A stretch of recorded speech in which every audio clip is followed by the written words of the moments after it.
Today we're talking about Anne Brontë and Stoicism.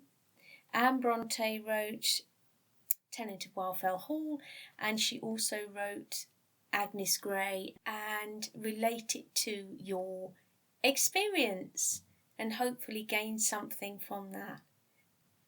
Now, as we probably know by now, the Brontë sisters, the famous Brontë sisters, not during their lifetime, but during our lifetime, they're well known, they're famous, were Charlotte, Emily and Anne, in that birth order. Somewhere in between, after Charlotte, there was a brother named Branwell. Before Charlotte was born, there was Elizabeth and Mary who died, and their mother died too. Lots of death in that family that they had experienced from an early age. So you've got three sisters, and a big part of their writing style was the Gothic. But Anne veered away from that slightly. So this idea of a dramatic, romantic ideal, where you have very dark characters, there is an element of that in Wildfell Hall. But Anne was all about the realism. She didn't want to make her male characters picture perfect. She wanted to create a realistic portrayal of what she had experienced firsthand, because she was a governess and she had worked in a local aristocratic family's home, and her brother Branwell had had an affair with the lady of the house. So she saw all this. She's written from first-hand experiences about adultery, betrayal, the misuse of drugs and alcohol. And all of that she puts into her character, Arthur Huntingdon. So if you don't know the story of Tenant of Wildfell Hall, you've got Helen Huntingdon. And she basically she was part of an abusive marriage. She was abused by her husband. He was an adulterer and he treated her very poorly. And the novel is about her resilience and her coping in the face of adversity. And she does it in a stoic way, and this is why I am focused on her today. So again, these sisters all wrote successful novels. Charlotte with Jane Eyre, Emily with Wuthering Heights, and Anne, most successful novel was The Tenant of Wildfell Hall, although she did write Agnes Grey too. And I do think adversity challenges us, and it calls us to become or take the path that was determined for us. My path was definitely a stoic one. It's worked for me. And it was the same for the Brontes. It was the same for the Bluestocking group, a group of well-to-do women in the 18th, early 19th century who were interested in the idea of Stoicism, not as a masculine pursuit, but as something that women could adopt in order to be able to master their emotions and maintain a level of this kind of homeostasis, this level of calm amongst the chaos, which is what Stoicism is. So yes, as sisters, they had experienced the pain of homesickness. They were called away to a school where there was a lot of illness and sickness. They obviously experienced the societal constraints upon women of that time. They endured the loss of family members.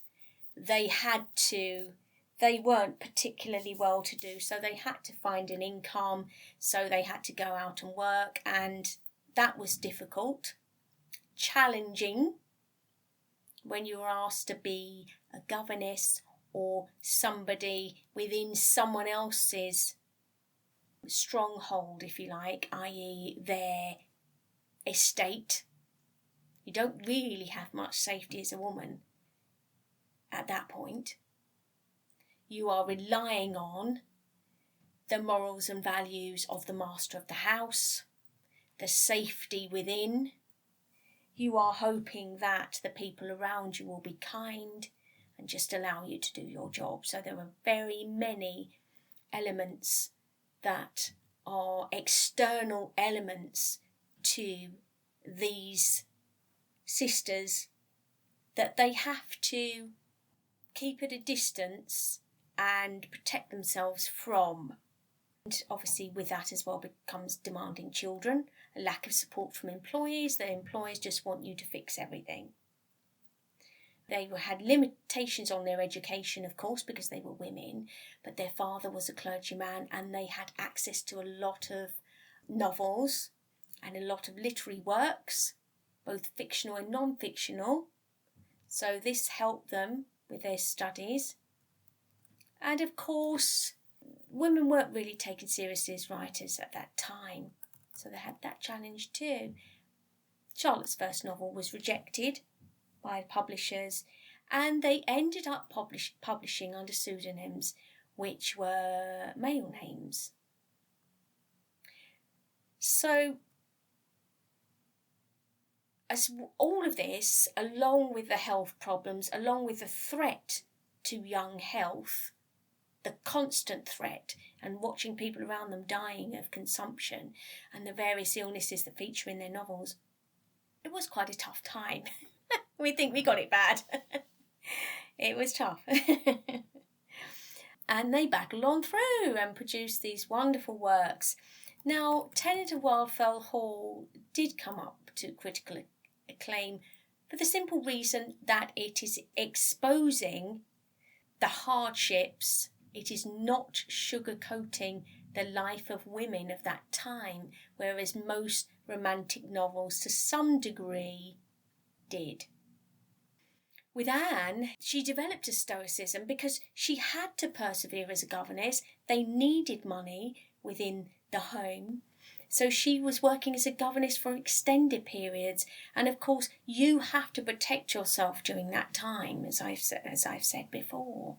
Her reported last words, she died very young, just after the age of 29, were "take courage." So despite these social and personal difficulties, her inner citadel remains strong. She keeps everything in tight. She pulls it together. And remember, she's writing about devastating situations in a woman's life in that time when a man owned her property and everything else. She is writing about the experiences of a woman who goes through that. And she's seen it firsthand. So that's really, for a woman of that time, it doesn't get much worse than that. And this domestic abuse, with Helen Huntingdon, it's something that was known to be prevalent and yet nobody spoke of.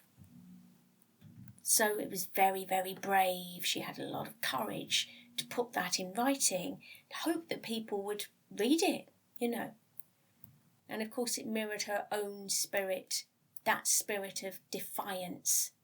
Because she's saying, I am going to write about this, whether it be socially acceptable or not. I have no control over how it will be perceived, how it will be accepted or discarded, but I do have control over my own voice. And within my inner citadel, I understand that my own voice is king and queen and everything else that comes in between. And I will be heard. And that's wonderful. Even if it is unsettling, even if people don't want to hear it, she's going to say it anyway. which is a very, very brave thing to do, isn't it? So, looking at one of her quotes, she says, "Smiles and tears are so alike with me. They're neither of them confined to any particular feelings. I often cry when I'm happy and I smile when I'm sad." And I like this quote because what it's saying is, I understand whichever emotion comes along, I will see it, I will feel it, I will experience it, but it doesn't define me. Sometimes I'm going to cry when I'm happy. Sometimes I'm going to smile when I'm sad. These are not definitions of my character. It's just a definition of the emotion. And that's a separate entity, right? That's a really big, bold statement to make, and it's true. So when we feel heightened emotions, when we feel an extreme sense of whatever it might be loss, it might be anger, that is an emotion that is happening to us, but it does not need to control us. We need to let it out. It needs to happen, right? We need to give it voice, yes. But it's separate from us. It's just an emotion. And there has to be a detachment that we make as Stoics, so we understand that we're mastering this. It's not mastering me. And it will come out. And this is why when it's suggested, well, Stoicism is just suppression. Well, it's not. That's the point. It will come out. And you don't deny that. We're not denying anything. We are mastering it so it has its place. Because otherwise, if we don't, life is chaos. We never know whether we're up, down, sideways, forward, backwards, any which way at any time. And that can lead to severe complications in our life. So there has to be, 1, a very good understanding of emotion. 2, how that emotion affects us. And 3, an acceptance and a willingness to master it. Can't just float along, let things happen to us and just allow it all in. Just come in, yeah. I'm just going to be a complete mess all the time. Because that will destroy us, right? So we keep this understanding just like Anne Brontë did. Well, she's saying my morals and my virtue is, I need to say something about this because it's a dreadful thing. I understand that it might be received very poorly. I'm going to feel scared. I'm going to feel frightened. I might feel attacked. I might feel angry and bitter about the fact that it's not received well. But that doesn't control me because I'm staying true to my virtue, my morals, my standards, and I'm doing what I want anyway. Fortitude, courage, that's what we're looking at here. That's what these people, they've already walked the walk. We can learn lessons from that. That's what these people have done, and that's what we're here to learn from. She says, this is Anne Brontë, I am satisfied that if a book is a good one, it is so, whatever the sex of the author may be. All novels are or should be written for both men and women to read, and I am at a loss to conceive how a man should permit himself to write anything that would be really disgraceful to a woman, or why a woman should be censured for writing anything that would be proper and becoming for a man. I mean, it must have been so difficult because all they had were men writing about women. And that's why I'm here. This is my mission. And this is just the beginning. I have complete respect for men. Of course, I have a son, I have a husband, right? But no, you don't own my story. You don't speak my truth. We may have similar viewpoints, yes, but a woman needs to be guiding a woman, because you walk the same path. So, Anne's demonstrating an unflinching commitment to her own set of values, which is one of the core principles of Stoic philosophy. When we have to do with vice and vicious characters, she says, I maintain it's better to depict them as they really are, as how they would wish to appear. She doesn't want to romanticize Arthur Huntingdon. She doesn't want to in any way portray him as being anything other than a thug and a philanderer and a drunk. A review in the London magazine of the Times said, it represents women as superior in every quality, moral and intellectual, to all the men and characters which appear at once coarse, brutal and contemptibly weak. Yeah, she's taking a stand, and she's taking the opposite stand, but guess what? That's the ultimate slap in the face, because all that she's ever read is at a man's hand. And this is the problem.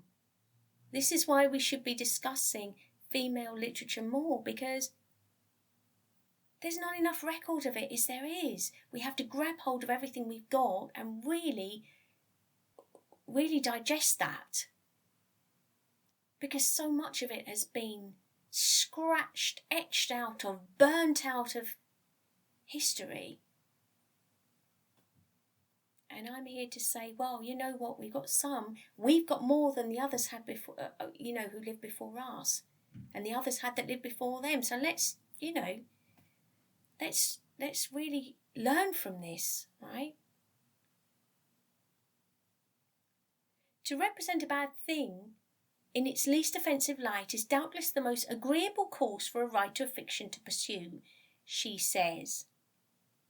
But is it the most honest or the safest? To represent a bad thing in its least offensive light is doubtless the most agreeable course. So what she's saying is, I know that everybody is saying, yeah, he's a bad man, but there is good to him. I know that everybody's writing in men with a heart, but I refuse to give Arthur Huntingdon a heart. I'm not going to portray him as anything other than a monster. She's saying, is it honest to portray a bad character like that, a brutal character, in his least offensive light? She's saying, you're just playing it safe if you do that, and I'm going to be more honest about this. So again, she is staying true to her inner voice.